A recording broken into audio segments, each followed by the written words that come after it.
Here we go. Encore une fois. It is 1 o'clock, and I'm going to call this meeting to order. Members of the public are invited to participate in this meeting of council by attending the meeting in person at the council chambers at the municipal office located at 10227 Ilderton Road. Members of the public may also access the meeting, which is live streamed on our Middlesex Center YouTube channel, or by contacting our municipal clerk to receive a registration link to join the meeting electronically. And speaking of electronically, I'd like to note that our Deputy Mayor Brennan is joining our meeting virtually today. So just before we get going, I did have short opening remarks. Recently, I received correspondence from the Association of Ontario Road Supervisors indicating that one of our staff members has reached another level in his career. And on behalf of the municipality and council, I would like to extend congratulations to Ryan Johnson for completing his certified road supervisor certification and completing that program. Here at Middlesex Center, we believe that getting your designations and your professional courses is important to help people continue to develop their skills. And I think we are all, I know council is, we're all very happy with our staff and the work they do. And this is initiative and time out of their own life. So congratulations to Ryan, and we'll wish you well in the new title and role. And with that, I'm going to move to the land acknowledgement. The municipality of Middlesex Center recognizes that we are gathering on the traditional territory of the Anishinaabe, Haudenosaunee, and Lenape peoples.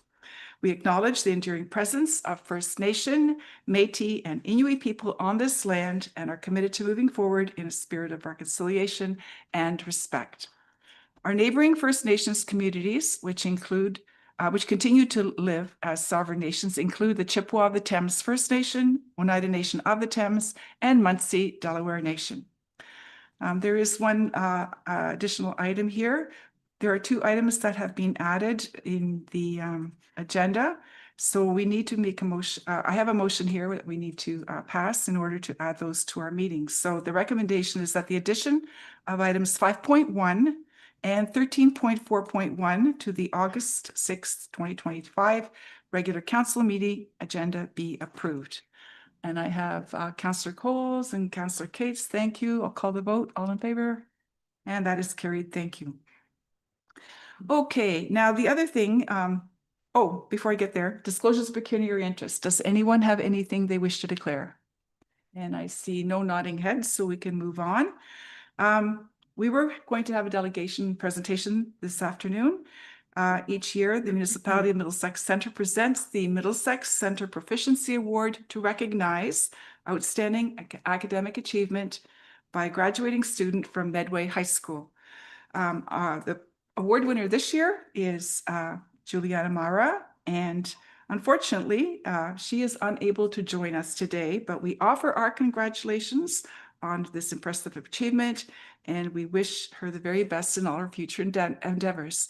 I should add that we're hoping that she'll be able to join us at a later date, and we'll be able to present her with her award in person. So now we can move to the Court of Revision. The members of the Court of Revision include Deputy Mayor Brennan, Councillor Burrs, and Councillor Shipley. As our Deputy Mayor is attending virtually today, Councillor Burrs will act as the chair for the Court of Revision. So we need a recommendation now that Council adjourn its regular meeting at 1:04 p.m. to sit as the Court of Revision for the McQueen-Kennings Drain Branch number 4 and the Moyer Drain. Moved by, please, Councillor Burrs and Councillor Shipley. Thank you. All in favor? And that is carried. The floor is yours, Councillor Burrs.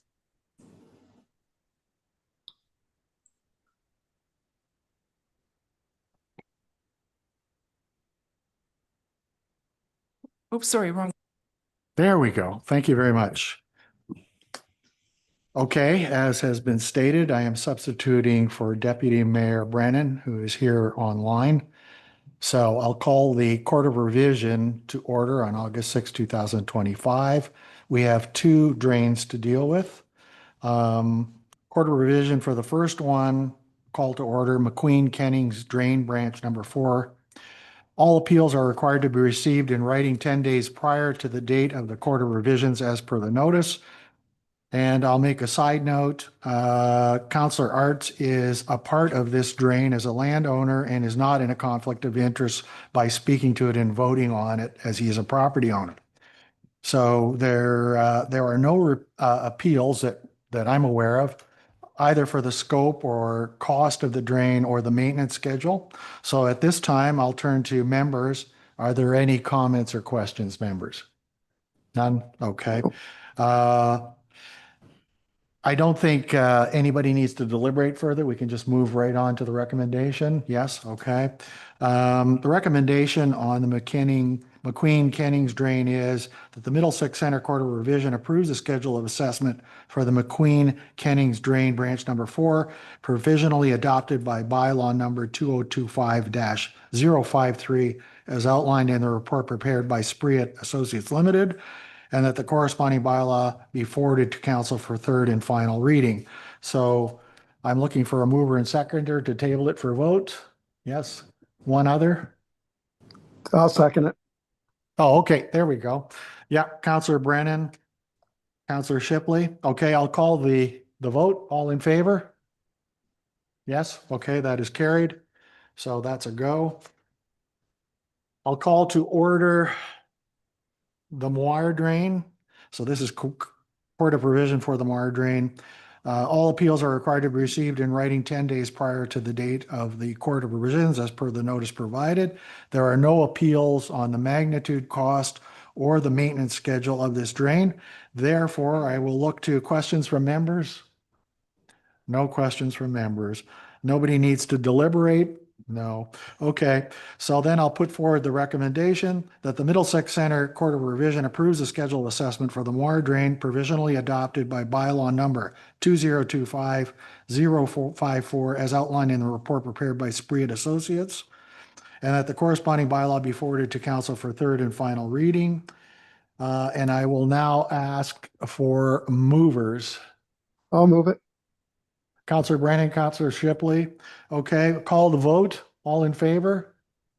Good. That is passed and carried. So now I'll ask for the adjournment of the Court of Revision for the Queen McKennings drain and the Moir drain. Mover, I'll move it.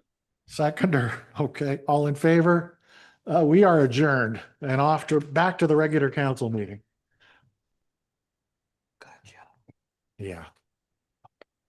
Where is he? He's not no. Well, let me just get. Thank you. Okay, thank you for that. We'll move on to the adoption of the minutes. The motion before us is that the minutes of the July 14th, 2025 meeting of the Striking Committee be adopted as printed, and that council concurs with the committee's recommendation to appoint Adam Petrenko, David Johnson, and Christina Sakinovich to the Community Services Advisory Committee for the balance of the term. And separately? Yes. Yeah. Okay, so a mover, please. Councillor Burrs and Councillor Shipley, and I'll call the vote. All in favor? And that is carried. And then we have another set of minutes. The motion is that the minutes of the Middlesex Centre Council meeting held on the 16th of July, 2025 be adopted as printed, mover. Councillor Coles and Councillor Cates, thank you. All in favor? And that is carried as well. Okay, we can move on to the consent agenda. There are 6 items on the agenda today. Is there anything here that anyone would like to comment on, speak to, ask about?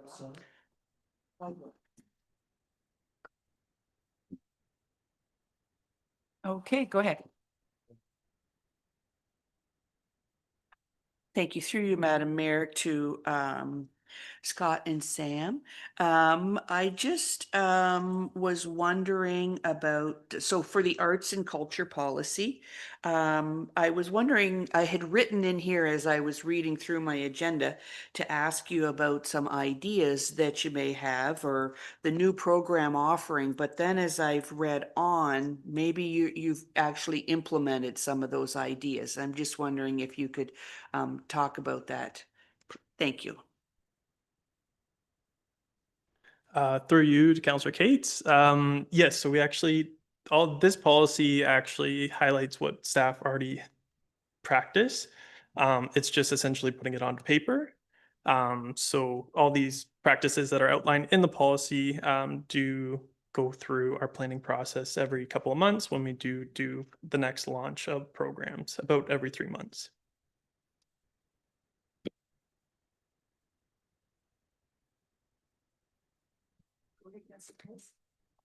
Thank you. I just want to comment on 8.1, the Ilderton 150 celebration. I am a member of that committee, and I just want to say thank you to the municipality for supporting this event. And it is a community event. We are focused on with many groups in the community, which is going to be wonderful.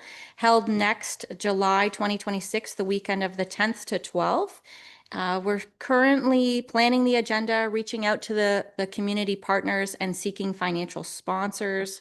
If anyone else is interested in joining, please let me know. Thank you.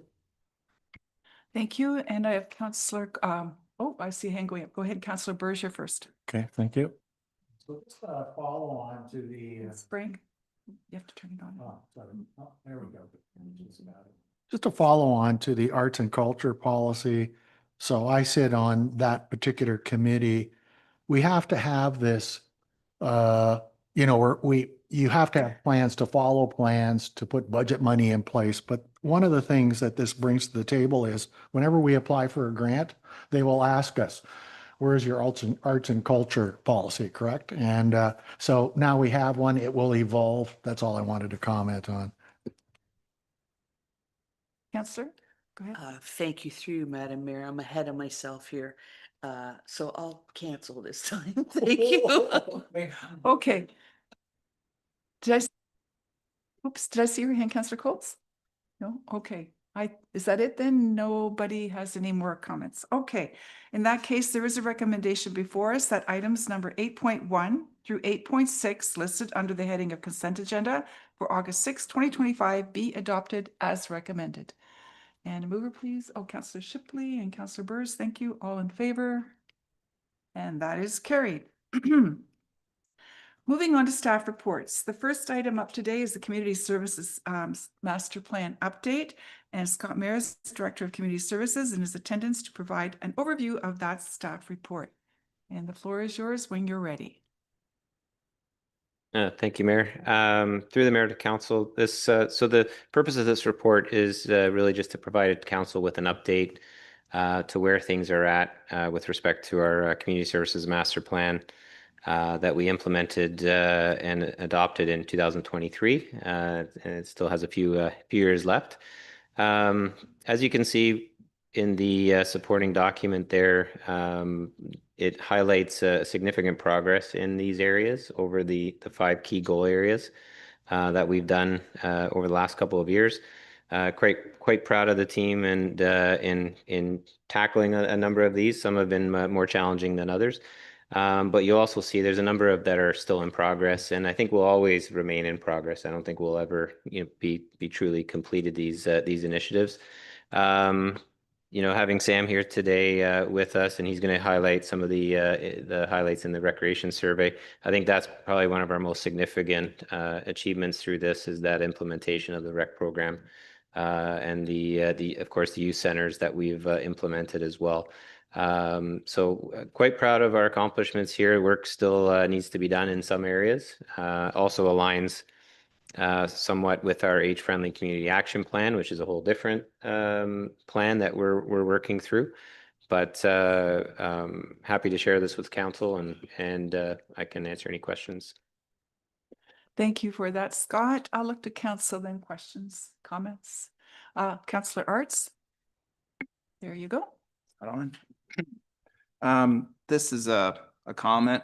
I know it's been in the capital budget for quite some time about off-leash dog parks. I have a dog. I've always had a dog. Right now I got a 10-month-old that chews everything, but the dog's my responsibility. I do not expect society to financially contribute to the well-being of my dog. Excuse me. And the legal liability of an off-leash dog park is something that everyone sues everyone anymore. So on a personal level, I don't think it belongs in there, but that's just one opinion. And I respect everybody else's opinion. Thank you. Are there other questions or comments? Councillor Shipley? Thank you, Madam Mayor. Either to Scott or Rob, I guess. I'm just wondering in respect to the Trails Master Plan, where are we at with that trail in respect to going from Ilderton to London? I know there's some questions out to the farmers and I wonder where that kind of got left off. Yep, through the mayor to Councillor Shipley. So letters did go to the property owners. I believe we heard back from about half of them. A couple were in favor and a couple were opposed. We were hoping to have discussions with a couple more and try to do outreach to the remaining, I think 5 or so that we didn't hear back from. In some locations, like there are some workarounds instead of going down the old rail line, right? So there's some options. And we do have some high level costing. So it's not, I'm going to say it's not dead in the water yet, but we want to bring it back to council for further discussion. So Thank you. Is there anyone else?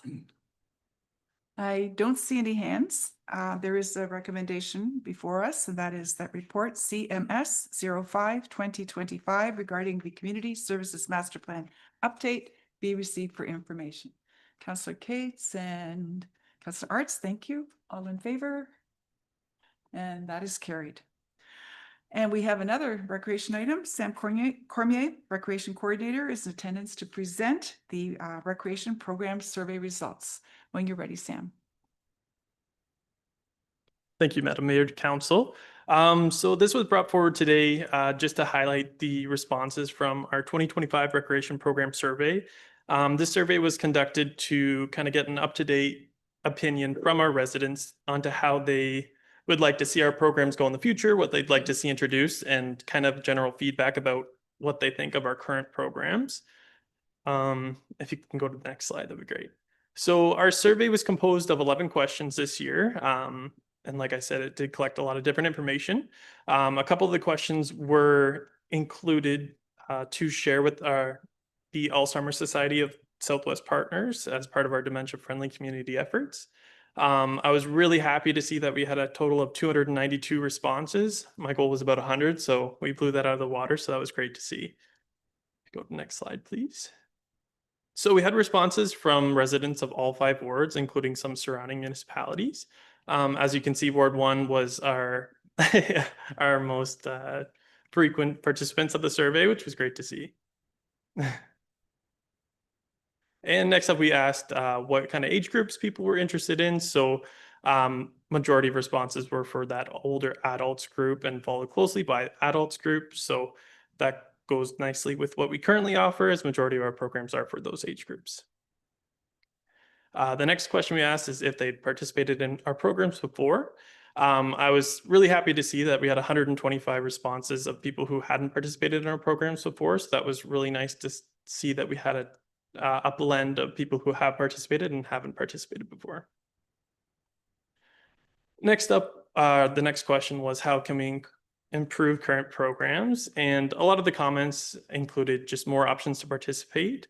And that would include different time slots, more time slots that are better for people that work your regular 9 to 5, as well as expanding programs to different locations. So these 2 questions were provided to the Alzheimer's Society already. So this was to get some information about whether or not our program spaces were welcoming for people with dementia.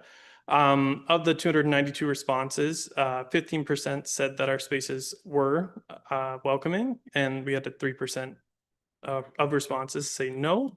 Of those no responses, they recommended that we increase signage, reduce noise, and have support staff on site to make our spaces more welcoming. So this next question was to highlight how people prefer to learn about our programs.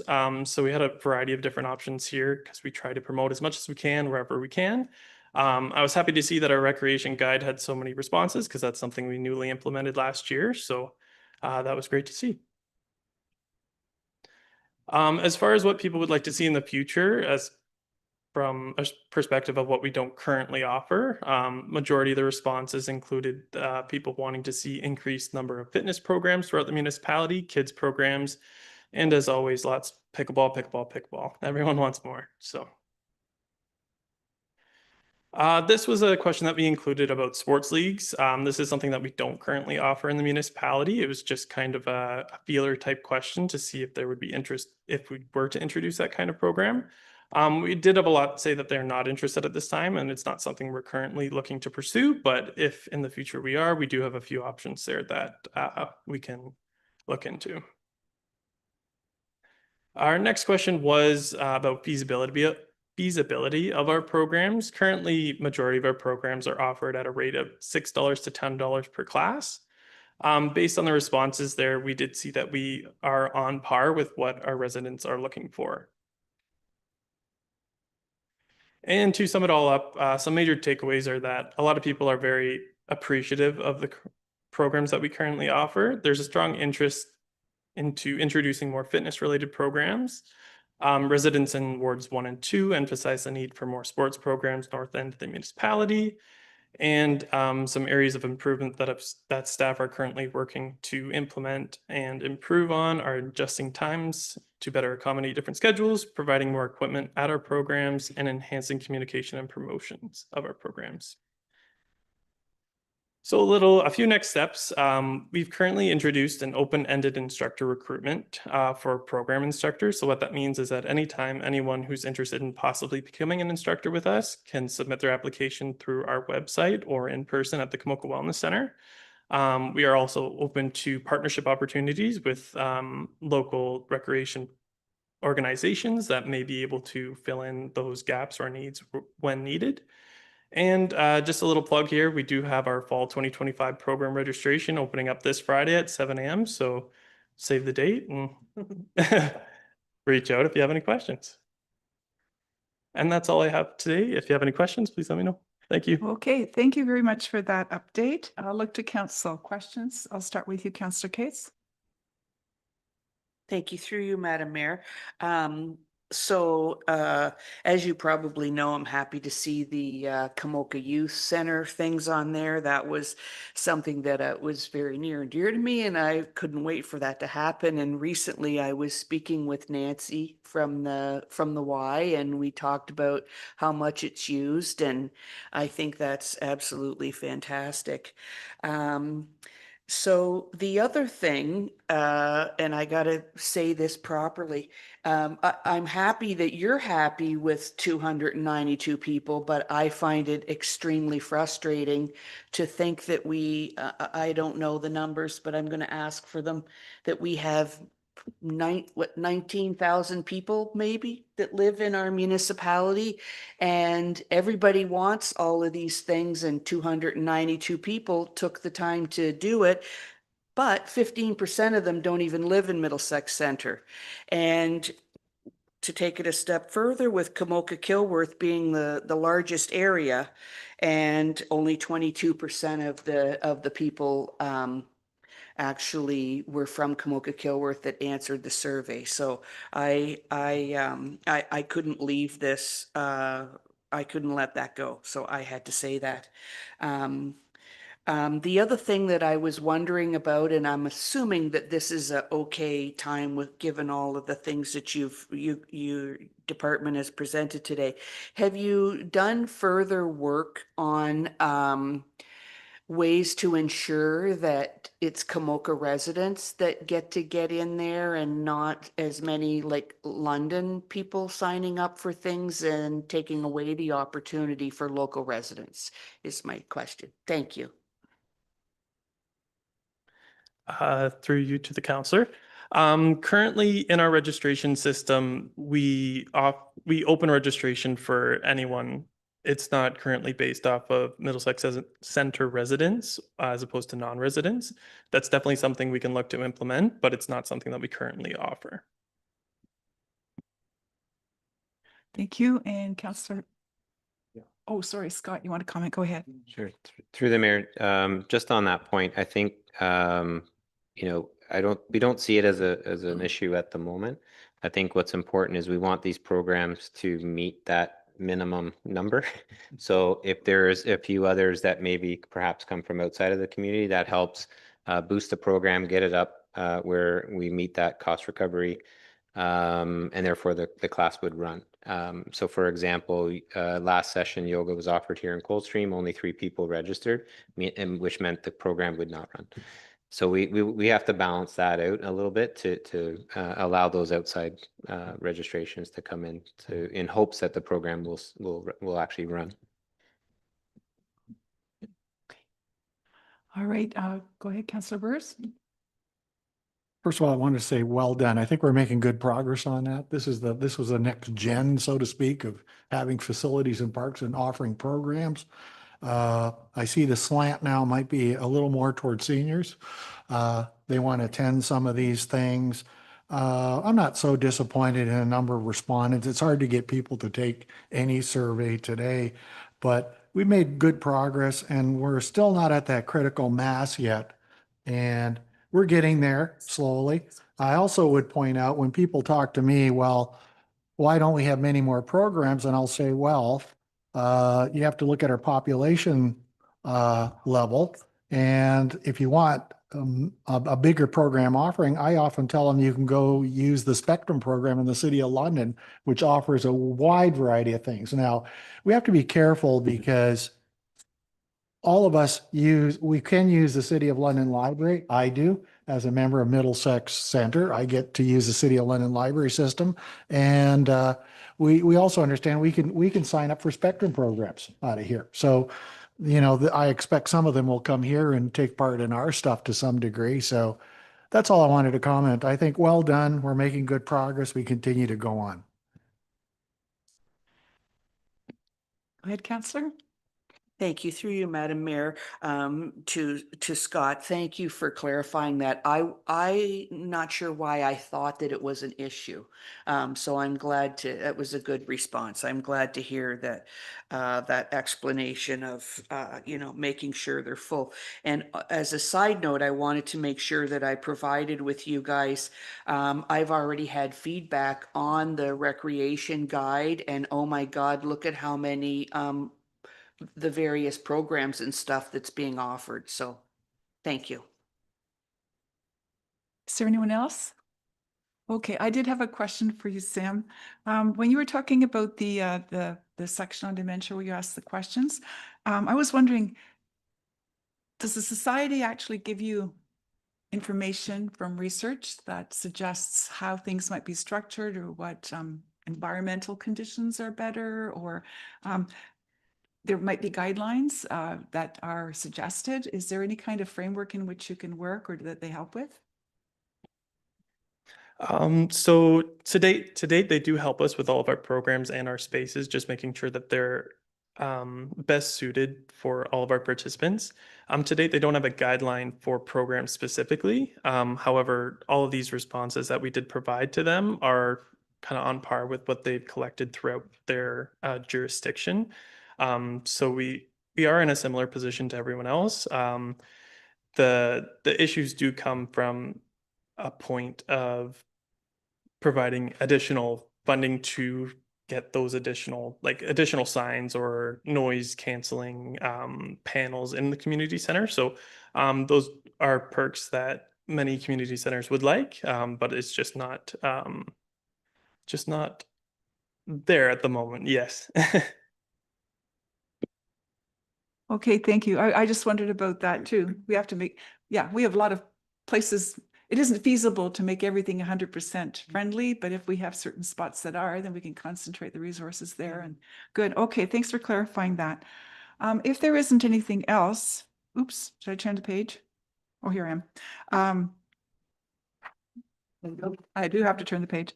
We have a recommendation before us, that report CMS number 7, 2025, regarding the recreation program survey results be received for information. Councillor Coles and Councillor Cates, thank you. All in favor? And that is carried. Okay, today we don't have any notices of motion. Oh, sorry, I skipped over now. 9.3, this is the Gideon Drive Epic Center water service extension. And Stephanie Bergman is going to present that report for us when you're ready, Stephanie. Thank you. Through the mayor to the rest of council. So I'm here today with respect to the water service for the proposed development at 708, 714 Gideon Drive, referred to as the Elite Performance and Injury Center, the EPIC Center. So just by way of an overview, the official plan and zoning bylaw amendments were approved by municipal council back in 2023. The proposed facility includes 2 ice pads as well as a physiotherapy center with various treatment rooms and associated amenities, as well as provisions for a future cafe or restaurant on the 2nd floor. And this is all located within the same building on the site. So the facility is subject to site plan control, which in accordance, again, just by way of a reminder, which is a decision that's delegated to staff as per the Planning Act, as well as our delegated authority bylaw. And so we're just here today to confirm the strategy for the provision of water services to the site. I will note, you may recall through previous planning applications, there were some references to the extension of water services, but we, of course, we're waiting for the engineering details as part of the site plan process, which we're underway right now. So in coordination with the proponent, we did look at several servicing scenarios for the site, which took into consideration the size of the existing water main on Gideon Drive, as well as the significant change in elevation in that section along Gideon. Ultimately, it is being recommended that the connection be provided from the existing main located at Gideon Drive, roughly in the area of the former rechlorination facility, if anybody's aware of that there on Gideon Drive. It's being recommended that the connection be provided to the site there with pressures boosted directly from the site. So there would be a water main installation along the Gideon Drive right away, and then the pressures would be boosted from the site directly to service the building. So ultimately, what we're proposing here with this private service connection is that it would be treated really just like any other private service line. But due to the location within the Gideon Drive right-of-way, which obviously is a county road, they will be required to enter into an encroachment agreement with the county. It would also not be subject, just to be clear, it would not be subject to the municipality's sewer and water bylaw, which means those adjacent to the water line would not be required to connect, nor would they be required to pay the frontage fees there. So it would be treated as a private main with no other connections permitted. And that I'll leave it to, if you have any more of the technical questions, I'm sure Rob would be happy to answer those. And by way of next steps, we're really quite far along in the site plan approval process. I do expect that to be wrapped up in the very near future, which is a good thing. So we're just going to proceed with site plan approval, pending any discussions from council. And thank you for that report. I will look to council. Are there questions? And I see There we go. Frank's first. Thank you. That means I can't, okay, thank you. Through you, your worship, to Rob Cascadden, we will not get a crack at the site plan agreement to talk about it, so I'll make some comments now. First of all, I haven't heard peep about this on social media. There are a couple of negative comments, but that's to be accepted and move on. There's general excitement about this. The only comment I'm going to make is the big concern is that they try to, mitigate this appearing as an airport at night with the lighting, that there's down lighting, it's muted. And the other big issue was the stormwater runoff. Somehow it's got to be controlled. I see there's a stormwater management pond at the back, so they're using that for fire suppression as well. And they have their own pressure pump on. So I think it all looks good, and the hookup is right across the street from them. So it's a private connection. There's nobody else going to hook into that I see, and it would not be permitted, correct? So, okay. Yep, through the mayor to Councilor Burrs. So just to comment on a couple items.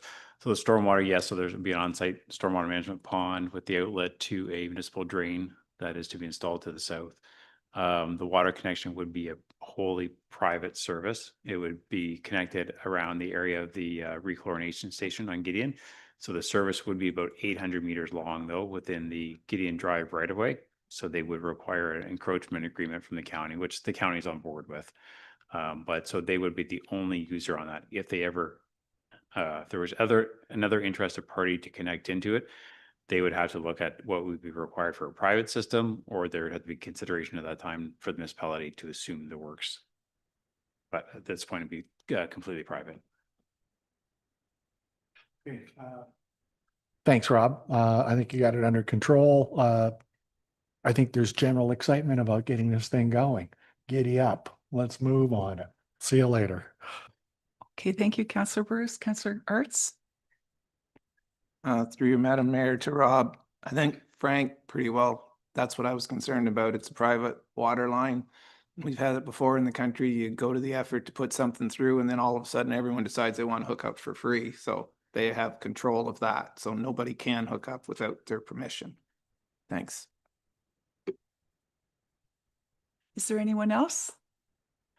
I don't see any hands in that case. The recommendation before us is that, where'd it go? Report PWE number 40, 2025 regarding 708 to 714 Gideon Drive, the Epic Center Water Waste Service extension be received, and that Middlesex Center Council approve a private water service off the municipal water system outside of a settlement area for the provision of municipal water for the proposed development at 708 to 714 Gideon Drive. And a mover, please. Councillor Cates and Councillor Burrs. I'll call the vote. All in favor? And that is carried. And thank you for that report. There are no notices of motion today. There are some correspondence items, so there are 3 here. Does anyone wish to speak to any of these or questions? Councillor Burrs, go ahead. Thank you. So Bryanston Burr Optimist letter caught my attention. How are we gonna respond to them, or have we? Are we gonna deliberate this in council, or, they made a certain request in the letter. Can I just leave that to whoever can respond? Okay, go ahead, Michael. Thank you, Madam Mayor. Through the chair to Councillor Burrs, thanks for bringing this up. Yes, staff will review this letter. We wanted to bring it to council's attention first and foremost, and then from there we can prepare an appropriate response for consideration. Thank you. Other questions? Comments? Seeing none. In that case, the recommendation is that the council for the municipality of Middlesex Centre receive correspondence items 10.1 through 10.3 for information. If there's a mover, please, and a seconder. Councillor Shipley and Councillor Cates, thank you. All in favor? And that is carried. Moving on to other business. If I may. Oh, yes, of course. Oh, right. Thank you, Chair. Given how quickly we've been able to move through the business of council this afternoon, might I recommend that we proceed to address one item in camera, as staff are here present to speak. I believe CAO, would that be appropriate at this time? Okay, so what I might recommend is that council move into closed session now to discuss one matter pursuant to 239(2)C regarding potential acquisition or disposition of land in Ward 4. And then council will reconvene again at 5 p.m. to deal with the other 2 matters in closed session, if that's agreeable to council. Does anyone object to that? Okay, I think that's a good idea. So we need a motion. Yep. Do you want to read it? Or? Yeah, go ahead. All right. Thank you, Chair. So the recommendation is that council move into closed session at 1:39 p.m. Apologies. Pursuant to section 239(2) of the Municipal Act 2001 as amended to discuss one matter pursuant to 239(2)C regarding potential acquisition or disposition of land in Ward 4. All in favor? Oh, wait, no, sorry, mover and seconder. Councillor Coles.